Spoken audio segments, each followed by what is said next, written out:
Hello, everyone. My name is Sean Weaver, and today I'm going to do my presentation on global health / social justice in Bangladesh. Bangladesh is garment, and in specific, I chose the clothing industry within Bangladesh.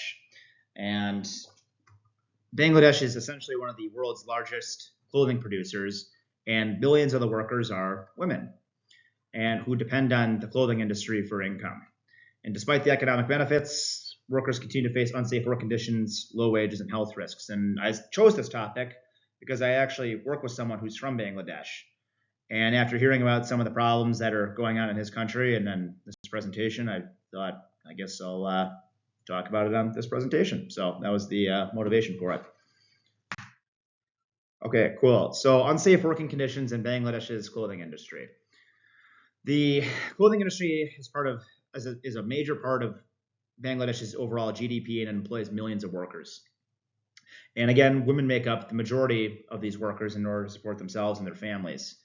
And some of the common concerns include long hours, low wages, unsafe buildings, and workplace conditions. And when I was talking to my coworker about it, he reminded me of the Plaza factory collapse, which I actually recall. I think I was in middle school at the time, but it killed over 1,100 workers and injured over 2,500 people, which exposed essentially the major concerns related to building statistics and worker protections, according to the International Labor Organization. And while these jobs essentially provide economic opportunities, there's a balance between economic development and protecting the overall health and safety and rights of the workers involved. So again, the ethical concerns in health and inequality.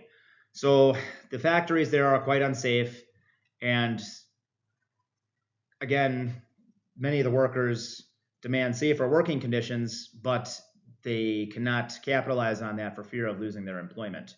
So the workers there essentially are discriminated against, face harassment, and have limited opportunities for overall advancement. And the economic inequality contributes to workers accepting unsafe working conditions, essentially due to the limited GDP or the limited jobs that are available within the country. And the overall issue is quite complicated, as the clothing industry has helped people and women gain employment and financial independence, but essentially the environment is unsafe and are facing quite unequal treatment. And the public health has to balance with economic opportunity and protecting basic worker rights. So, yeah. Public health efforts and worker protection. So, following the Rana Plaza disaster, national and international efforts increased to improve worker safety. So, they came in and they started doing factory safety inspections, fire and building safety improvements, education, and systems that essentially allow workers to report on unsafe practices.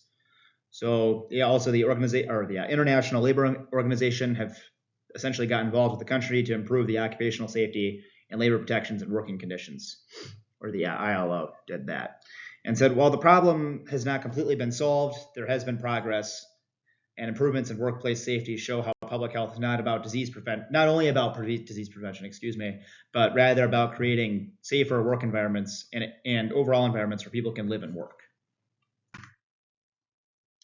Okay, so some of the most surprising things was how, some of the most surprising things I found was how this issue connected to everyday life around the world, and many people purchase inexpensive clothing without necessarily knowing the working conditions that are involved with the people there. And while the clothing industry has created economic opportunity for the people of Bangladesh, concerns with worker safety and equality still remain. And the personal connection, again, that I had with this was that I worked with someone who's from Bangladesh, and his wife temporarily worked in one of these clothing factories. So I got to hear a little bit from him about what her experience was, and it didn't sound too great. It sounded pretty tough. And then hearing these again from hearing it from someone firsthand made it seem less like a statistic and more like a real public health concern. So, yeah. And the most useful and interesting website that I encountered was the English spelling of the word labor, the International Labor Organization, because that was the most useful, and those are the people that are involved with providing regulations for for people around the world for working conditions. So yeah, and these are the references I used to compile, and thanks for your time.